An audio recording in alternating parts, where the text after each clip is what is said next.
Welcome to the Off Balance Podcast, where faith, family, and business collide with your host, Dr. Brooks Deming, Christian life coach, intercessor, and entrepreneur.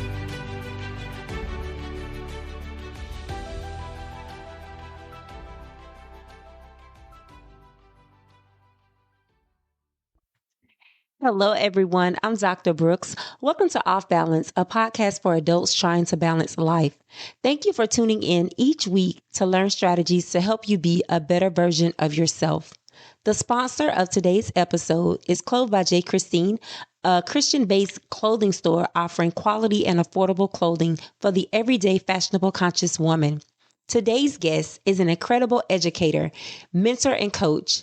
She has more than 12 years of experience in elementary education, in the classroom, and in administration. Her career consists of implementing positive behavior interventions and support and 21st century skills into instruction. She earned her Doctor of Philosophy degree from Auburn University in Administration of Supervision and Curriculum. Please welcome to the show, Dr. Brandi Howard.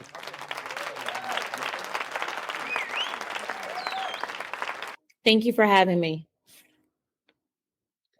Who is Dr. Brandi Howard? Well, Dr. Brandi Howard is a learner. I know it's cliche when people say they're a lifelong learner, but I am. I'm constantly trying to figure out how to perfect what it is that I am trying to do to support students as an educator. I'm an educator of 12 years. Elementary education has been my passion, so I've done that for 12 years. Pre-K through third grade teacher. Also mentor. So it's easy to say that you're a mentor, but I have literally read the guide that we used when I was in school about how to be an effective mentor and using those principles to support teachers, novice teachers, pre-service teachers. So using those skills to support teachers. So definitely learner, educator, mentor. That's who I am. And what would you say sparked your passion to be a learner? I am very inquisitive. Like I always have questions and I want to figure out the why. And so in order to figure out the why, you're constantly trying to get new information to figure that out. So for example, I remember in kindergarten, I would always ask my teacher, she said, "Oh, you need to sit here." And I'd be like, "Well, why?" And so she was like, you always need to know the why. And I do. So I am constantly researching the why. So right now we have a lot of students that are struggling with social and emotional issues. So I am constantly looking on the computer, trying to figure out what are some strategies that I haven't heard of that I can support students. Students are completely different than when I started in this career field 12 years ago. And so you always have to stay abreast of the newest information in order to support those that are, in your circle, whether it be student, whether it be teacher, whether it be friend. You always have to stay abreast to what's new.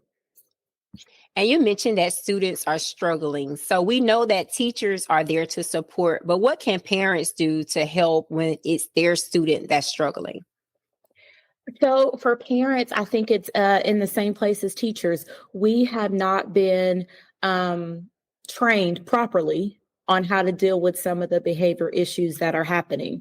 The things that you see now as far as outbursts and attention things, those are not things that were prevalent when we were growing up. So for a parent, when you say, "Oh, your student is having these outbursts," or they're having trouble focusing, or they're impulsive, they don't know what you're talking about, because in their home, they might not see that, but we see that in a structured environment. And so for parents, I would definitely say, go to the school, see what's going on, because someone can describe this for you, but until you see it and you're looking at it in that environment, in that structured environment, and you're also looking at their same age peers, it's that comparison. Because if you don't have any other kids at home, or if your kids have gaps in ages, you don't know what the teacher is talking about. So it's definitely going to the school, being a volunteer. It's being a part of parent-teacher association. It's getting involved in the school environment so that you can see what's happening. There are a lot of school districts now that are offering parental, like parenting classes, especially like if you're in a school system that has universal pre-K. So they're offering those parental classes to show you how to support your child socially, emotionally, and academically. So you have things like that. Being in a military community, there are resources to support students. Like at our school, we have a brochure that talks about, oh, if you are a parent of a student that has ADHD, you can go to this place to get this support. There are also different social media groups that are parents of students who have ADHD, autism, ADD, that exhibit various behaviors that you can learn more information about. But I think it first just starts with going to the school to see. Because we don't have a lot of parental involvement sometimes. People show up when there is a problem versus before there's a problem. Yes. And so what happens when the behavioral problem begins to spill into their ability to perform academically? So it all depends on, the school system. So for example, the goal is always to keep the child in school. So every school district has a discipline matrix. So some school systems, if the behavior continues to progress, there might be suspension. But due to the pandemic, I think that as educators, we have really backed up on suspension and started to figure out, okay, what is the targeted behavior? So you start to bring your guidance counselor in, you start to bring your school psychologist in. So you have these experts that are sitting down with you and you're identifying, okay, this is what I'm seeing. And so then they start asking probing questions. Okay, well, what happened before Johnny flipped over the table? Did someone say something? Did someone take something? What was his perception? So you're trying to figure out, how did these things happen? And so when the behaviors start impacting the classroom, these experts, your counselor, your school psychologist, they're doing observations. And once they start observing, and they can sometimes see with their eyes differently because they're trained in psychology, they see things a little bit differently. They can give you some tips. So a tip might be, okay, this child is getting overstimulated, so they only need to work for 10 minutes and then maybe get a 5-minute break, or work for 5 minutes and get a 5-minute break. They're looking at, how often is this student on task? If they're only on task for 60 minutes, if they're only on task for 60 seconds, well, you can't expect them to work for 5 minutes and then take a break for 5 minutes. So it's your team coming together, observing the behaviors that have been identified and trying to identify some type of behavior plan that is going to support the student. Those are hard conversations to have with parents because, again, parents don't see certain behaviors in their environment like we do. So it is a very hard conversation to have. So when you approach the conversation, you have to be very delicate and saying, hey, this is something that we noticed. And so based on what we noticed, we have tried these strategies to help Johnny, but we're noticing that we're still having a hard time with that. And so what we're going to do is we're going to have this reinforcement plan. So a reinforcement plan is something that you are trying to replace the targeted behavior. So if the targeted behavior is Johnny doesn't keep his hands to himself. Okay, so we're going to keep his hands busy, whether it's having a ball in his hand, whether it's having something that he can fidget with. You're trying to keep the hands busy. If he's in line, his hands are in his pocket. He has a certain position in line, whether it's in the front or it's in the back. So you're trying to find things to replace those behaviors when they're impacting the academic setting. And the last resort is sometimes to go to a modified school day, whether it's this student, if you don't see the behaviors in the morning time, then maybe that's the best time for them to come to school. And then we start working towards full day.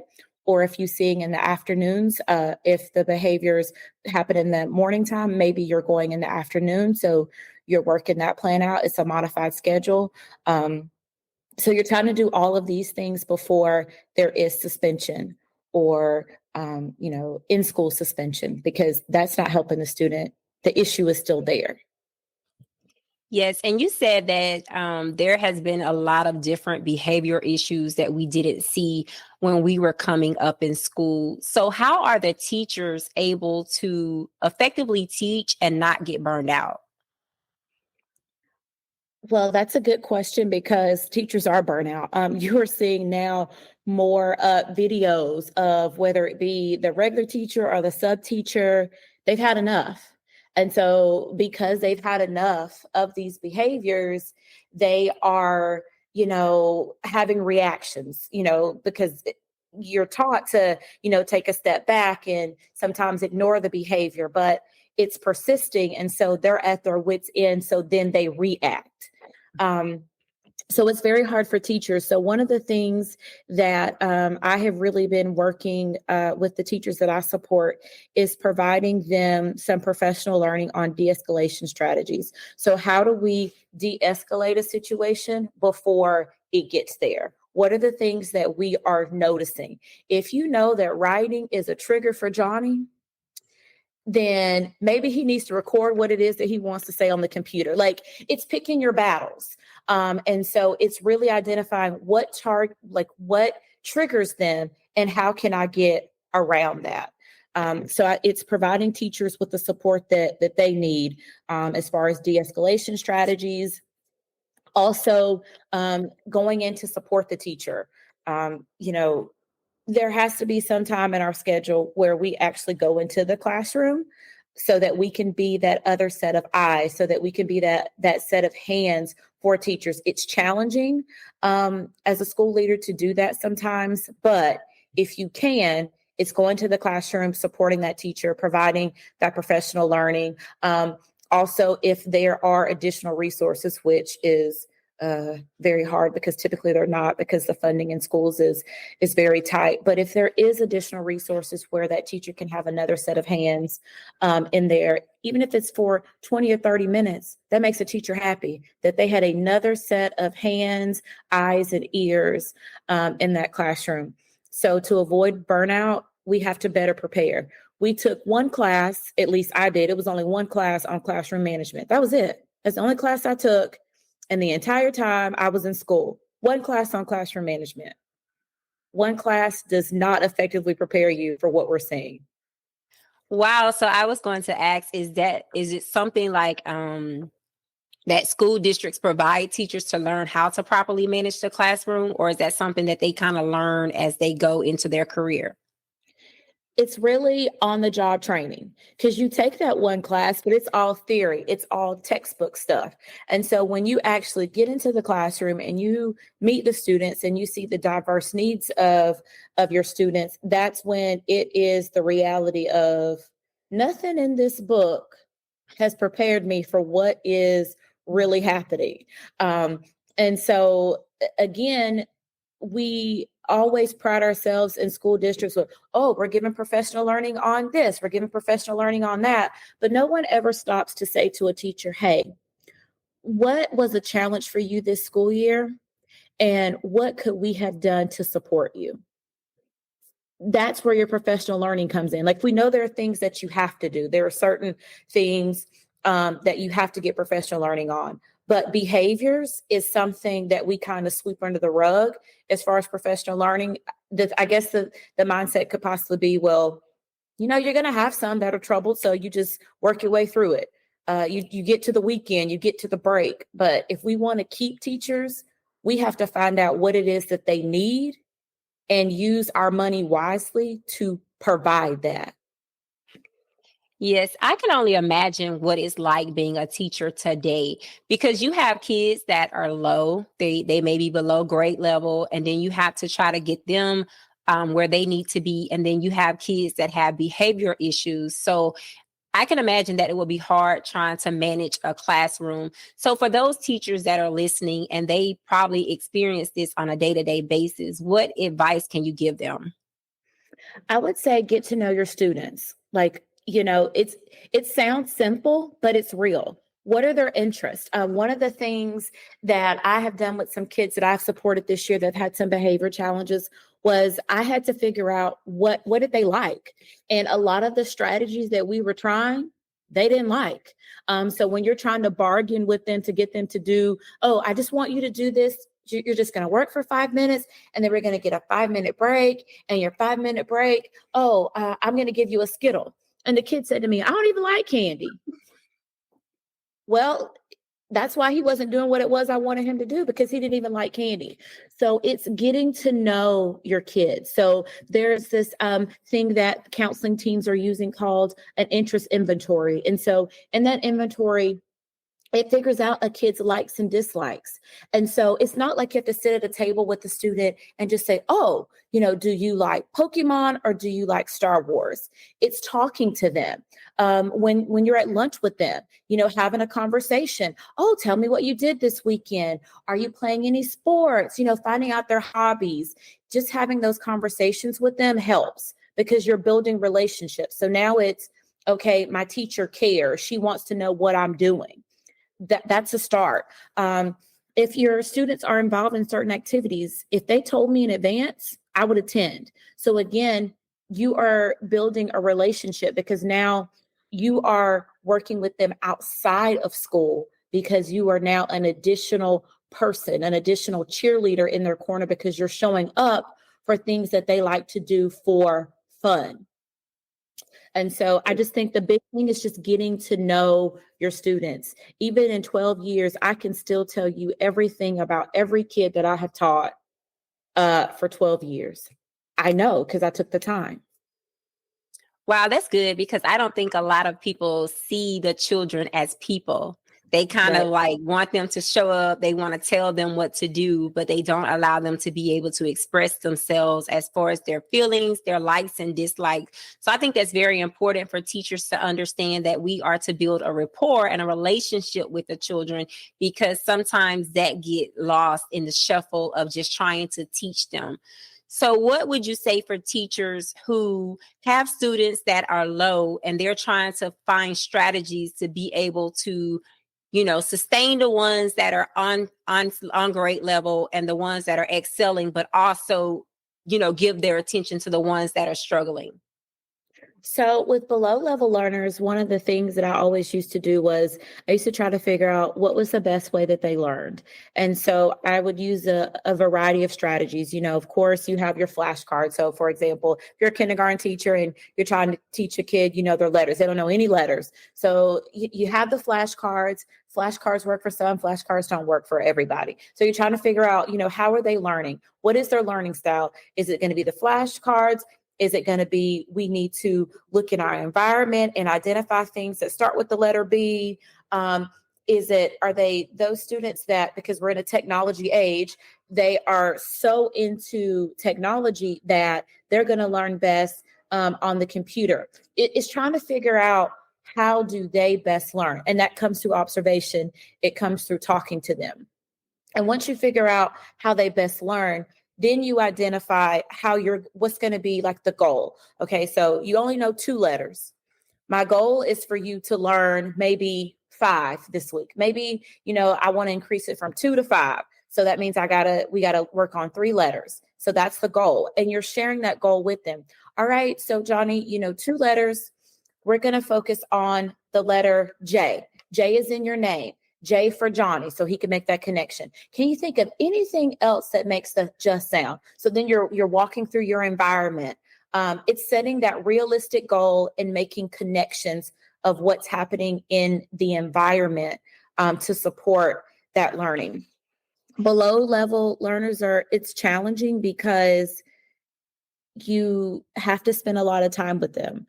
So it's not just a one and done. It's multiple times that you're meeting with them, and it can become exhausting. And so I was the person that worked with the below level learners, and my teammates would take my high kids, because the high kids, they are the ones that are more inquisitive than you are sometimes. And so that's a challenge in itself. So if you have that teammate or that group of teammates that you can say, I'm really struggling with my below level learners. Can you work with them? And then I can work with your on level or your above level. Then that takes some of the pressure off as well.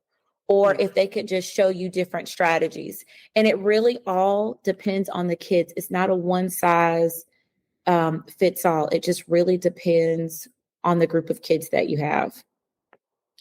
So what advice can you give to parents when they get that phone call or that initial counseling session, and when they learn that their child is below grade level? What advice can you give them? Because I would imagine that the first reaction would be to be defensive.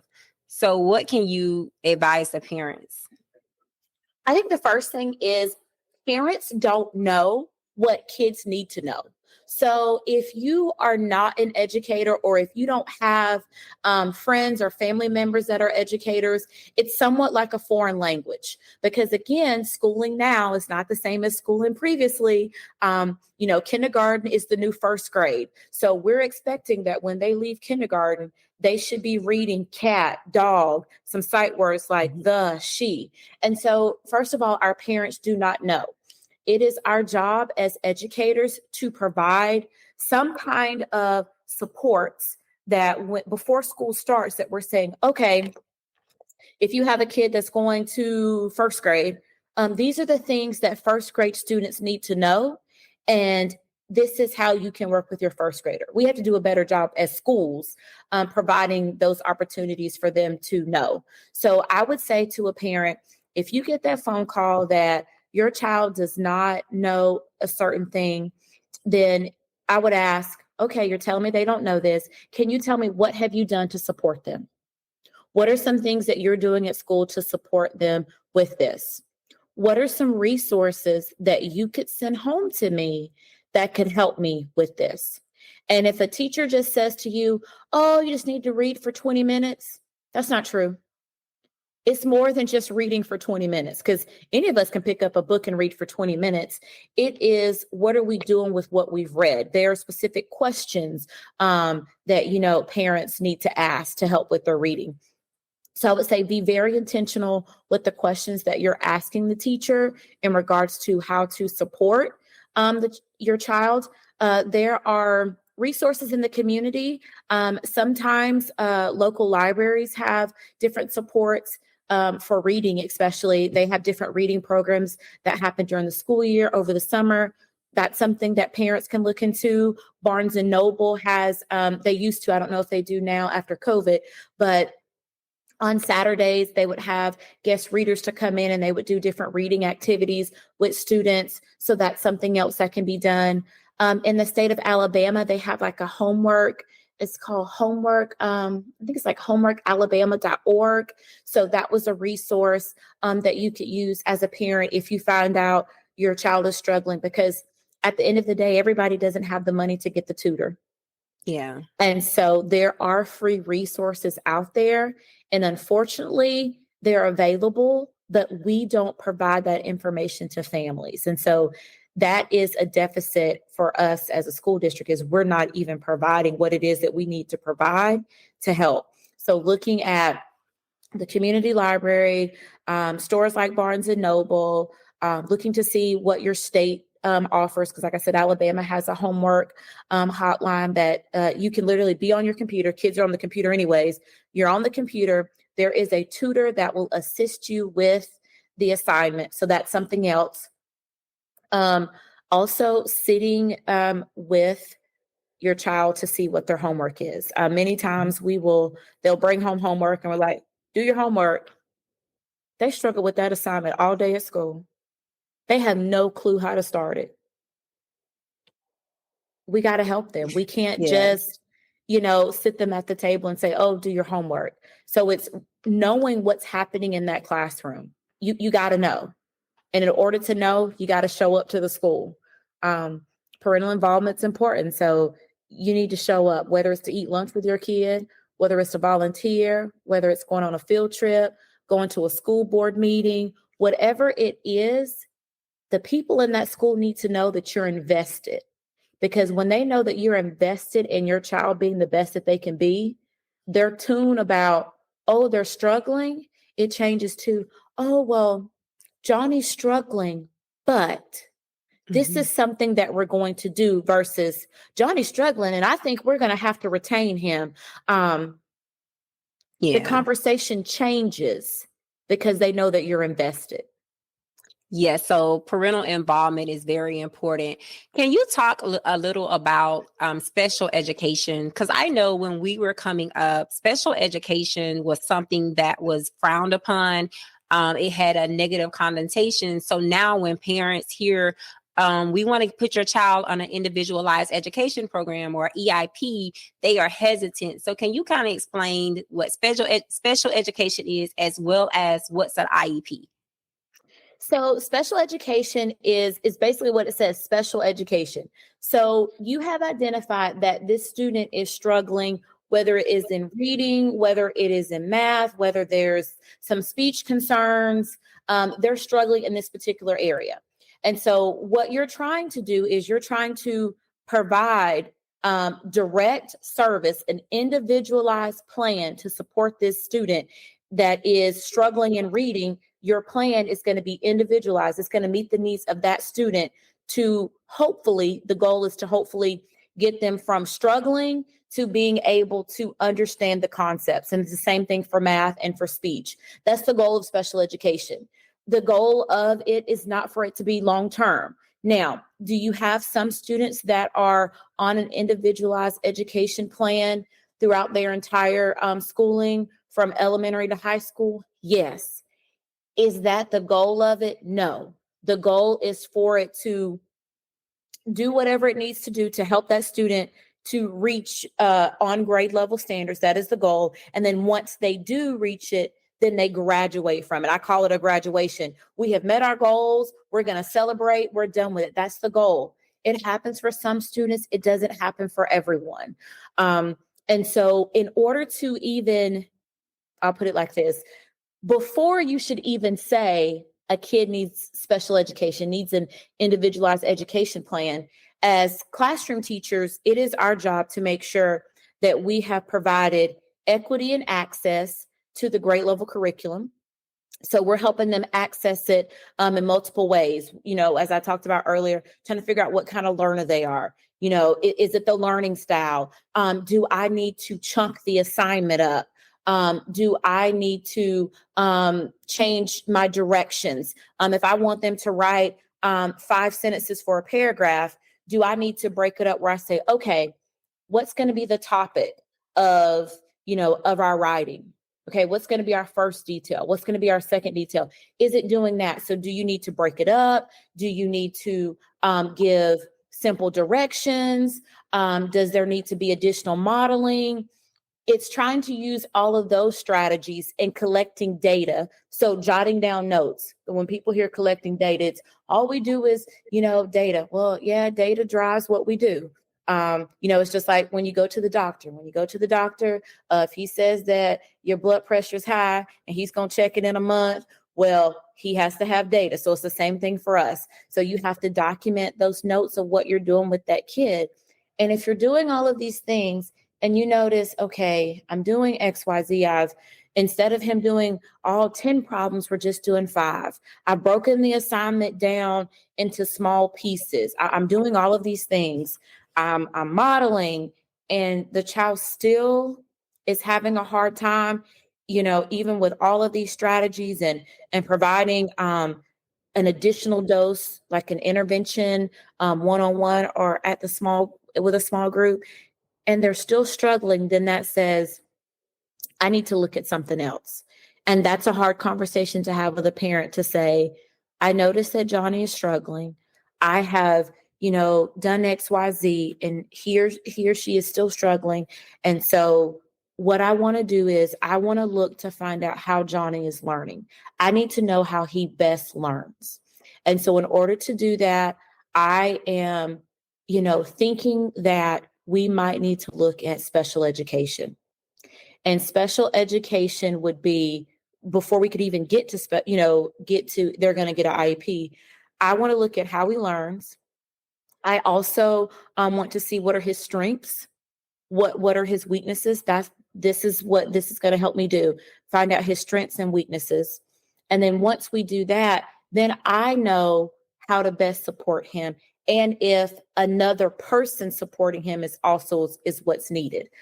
So If we approach it in that manner versus they're struggling and they need sped, you're going to get some pushback.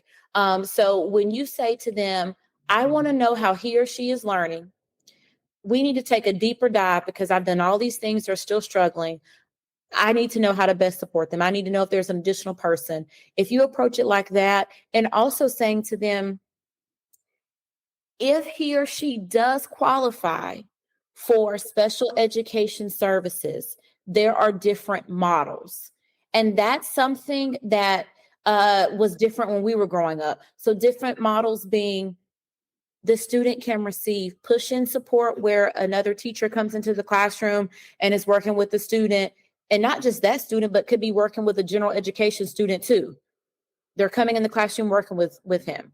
There could be a model where he gets pull-out services where he's pulled out. So when, for example, at schools that I've been at, when everyone's doing centers, that's when everybody's getting their pull-out services. They're getting their speech services. They're going to the reading intervention teacher, the math intervention teacher. They're getting their individualized minutes for special education. So everybody's moving. So the kids are not really paying attention to who's in the classroom or who's not, because even your gifted is coming in and out. So everybody's moving.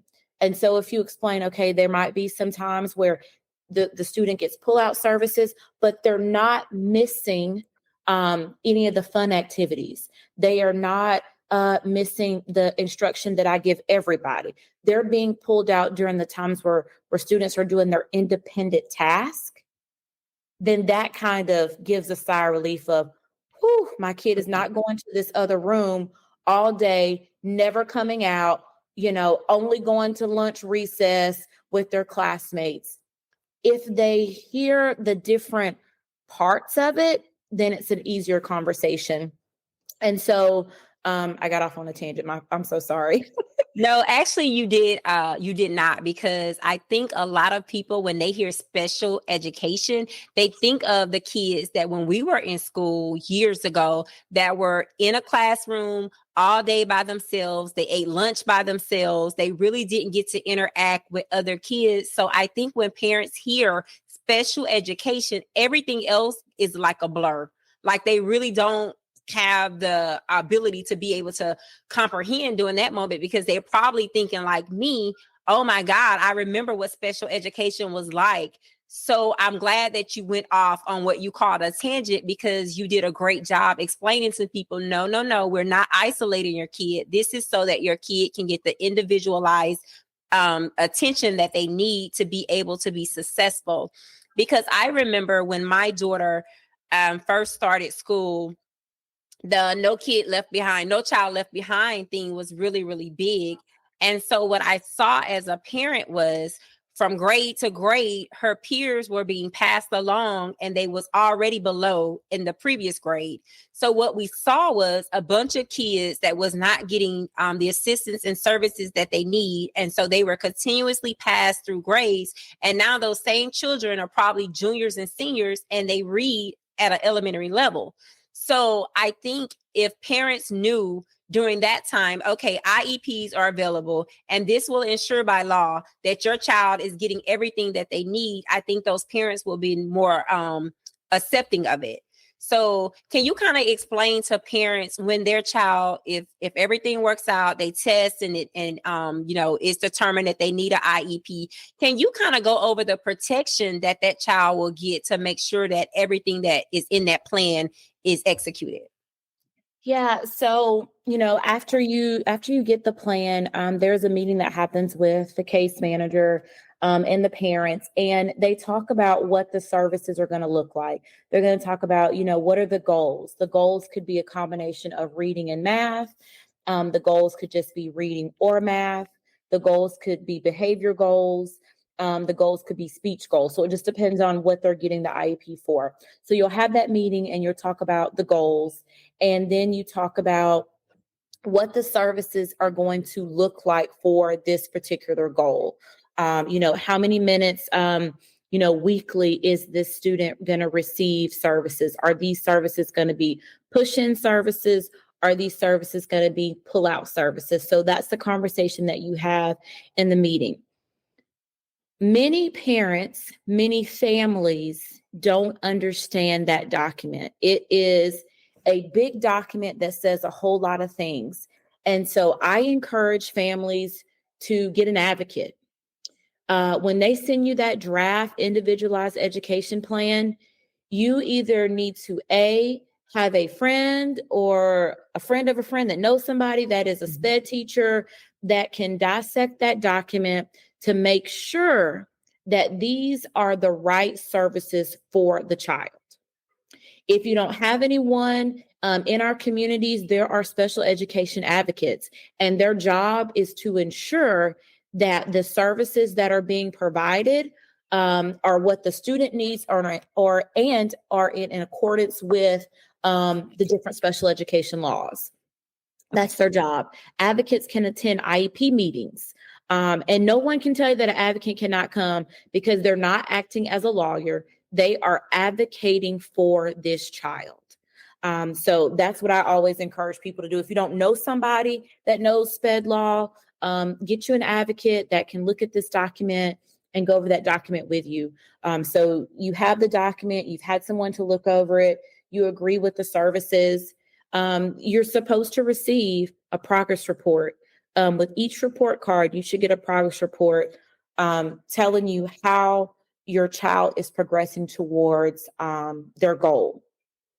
And so if you consistently see on the progress report that the goal hasn't been met, like if you see that every time, so you get 4 report cards. If you see that on all 4 report cards, to me, it is a red flag of maybe this goal is not the right goal for the child at the time. That's good. Or maybe the question also could be asked, what are you doing to ensure that there is progress toward this goal? What are you doing? Those are questions to ask, and it's not rude. I noticed that he or she isn't making progress toward this goal. How are you helping them make progress towards the goal? Where is the data? You should be able to see the data. It shouldn't just be, well, they made some progress. What does some progress look like? Yeah. And what is the documentation that says that they made some progress? What are the work samples? Because in an IEP, when you have a goal, it tells us how we're going to measure the goal. So they have to put in there, we're going to be looking at work samples or rubrics or whatever you're going to use to measure that they're making progress. So if you tell me that you're going to use it based on work samples, where are the work samples? Let me see the samples that have been done to help meet this goal. And if you don't have any samples, then that's a red flag because you said you were basing this on work samples. I need to see that. So it's really looking at that progress report and seeing, are they making any progress? Because at some point we should be graduating from these goals. We look at an IEP annually. So there's an annual review where you meet and you're looking at the goals to see, if we've mastered any goals, then those goals would go away and they might be replaced with new goals. Or there might not need to be any new goals. We're just going to work on the goals we haven't mastered. There's also a triennial review where you're trying to identify, does this student still meet the criteria to receive specialized instruction? So you're constantly having to review this document. Something that parents, I don't think that they know, is you can call an IEP meeting at any time. If you have a question, you can request a meeting. No one can tell you that you cannot. That is a part of your procedural safeguards. There is a document that you get, and you're supposed to be offered this document at the beginning of every meeting that says, hey, here's a copy of your procedural safeguards. These safeguards outline the special education structure. It tells you what you do if you do not like the programming. It tells you that we can't do anything with your child without your permission. It says that if you want to stop services, you have the right to do so. Oh, that's good, because I think a lot of parents may feel like they don't have the rights, or they may feel like that they're being kept in the dark when it comes to certain things. So that's very important to know that they have access to be able to call a meeting whenever they choose. So that's a good thing. You have given us so much good information here this morning. So if you can say anything to parents as a final thought about the importance of being involved with their children's education, what advice would you give to them? So I wrote down this little quote because I read it a couple of days ago, and it says, "A school striving for family involvement often leads with its mouth, identifying projects, needs, and goals, and then telling parents how they can contribute. A school striving for parent engagement tends to lead with its ears, listening to what parents think, dream, and worry about. The goal of family engagement is not to serve clients, but gain partners. Parents are our partners. We can't do anything successfully at a school without our partners, whether it's our parents or our community. So for parents or for guardians, whatever your role is in a child's life, you need to go to that school.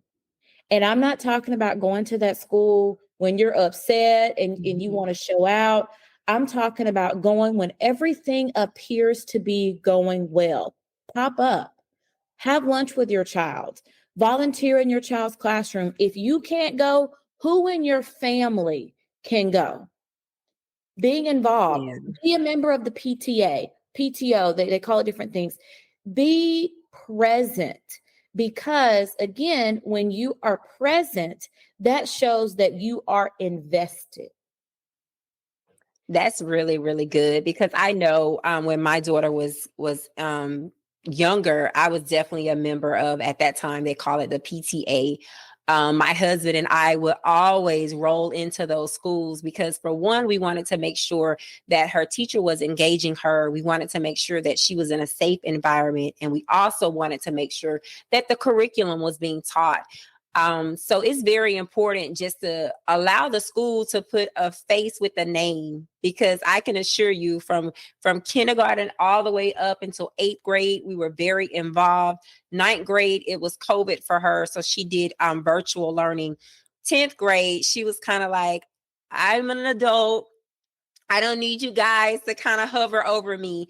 So preparing her to go off to college, we allow her to, interact with the counselor on her own. We allow her to fix any issues with the teacher or address them on her own. And if it can't be resolved, then we step in.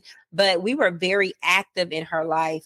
So I think that is very good advice, because I can count. I don't think we ever had any issues when it came to her teachers, because we were always involved.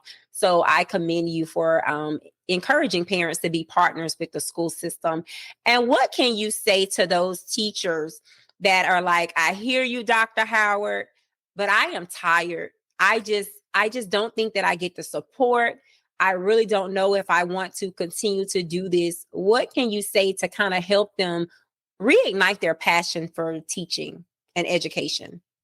I would say just remember the why, because even in my current role, I get burnout, and I, think about, I might need to look at something else. But you remember the why, and the why is I show up for kids every day. I am their voice. And so many of our students don't have a voice because of whatever their home life is. So I am the voice. And so if I step away from it, if the teachers who, have the burnout, if they step away, who is the voice for those children? So remember the why. Remember that sometimes you are their advocate, and you're their advocate because you spend more time with them than sometimes their families. Kids are at school 6 to 8 hours a day. So you spend more time with them than their own family. So you are their parent at school. You are their advocate. You're their cheerleader. You're everything that they need and the time that they're at school. So remembering the why helps. Also, you employ the support of your community. So when I was teaching, when I first started out, I had everybody coming to the school to volunteer. People at my church, I would, let them know, hey, I have this going on in my classroom. I need your help, because I had an aide, but I only had her for 30 minutes. I had to share her with 6 other people. And so there are things that you need to do in your classroom, but it's hard because you're one person trying to manage 16 to sometimes 25, 30 kids. How do you effectively do that? Guess what? You can't. You need your people. And so I solicited the support of my church members, some of them that were, retired. Many of them were retired educators. And so they filled out the volunteer form, got their background check, and we had a schedule. They came on certain days. I had someone volunteering in my classroom every day from my church. Wow. Lean on your people, because that helps too. When you're overwhelmed and you need that extra person, lean on your people. So if it's your church family or a group of people that that can pass the background check and it's going to be, supportive of you in your classroom environment, do that. The place that people often forget about teachers is middle and high school. Because people feel like, kids are middle and high school, they're more mature, they have the willpower. They're not more mature. They're still trying to figure it all out. They're struggling too. And those teachers need even more support. So not just teachers, I just encourage communities to support teachers, past teacher appreciation, like beyond that, beyond this 1 week in May. Find out what your community needs within these schools and go volunteer. Go help them. Yeah, that's a good point, because volunteering is very important. And it was interesting because as I was taking my daughter to test today, I told her, I said, I have not been a good parent to your teachers this year.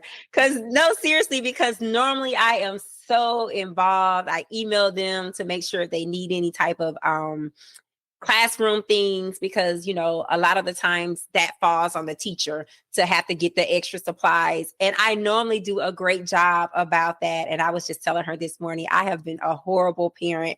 So I can tell you listeners, please support the teachers, please support the school systems, because that is very important. And you have to remember, we're giving them our most precious jewel. We're giving them our children. So the least thing that we can do is support. So Dr. Howard, thank you so much for joining me here on today. You have been an absolute pleasure. And I am sure that the listening audience has enjoyed all of your wisdom and all of the insight that you have as it relates to education. So again, thank you so much. We appreciate you. Thank you for having me. This concludes today's episode. Thank you for tuning in. I hope the information presented adds value to your life. Be sure to follow me on Instagram, Facebook, and YouTube at Brooks Deming. The sponsor of today's episode was Clothed by J. Christine, a Christian clothing store offering quality and affordable clothing for the everyday fashionable conscious woman. To learn more about today's guest, visit brooksdeming.com. Until next time, be resilient. Thanks for joining.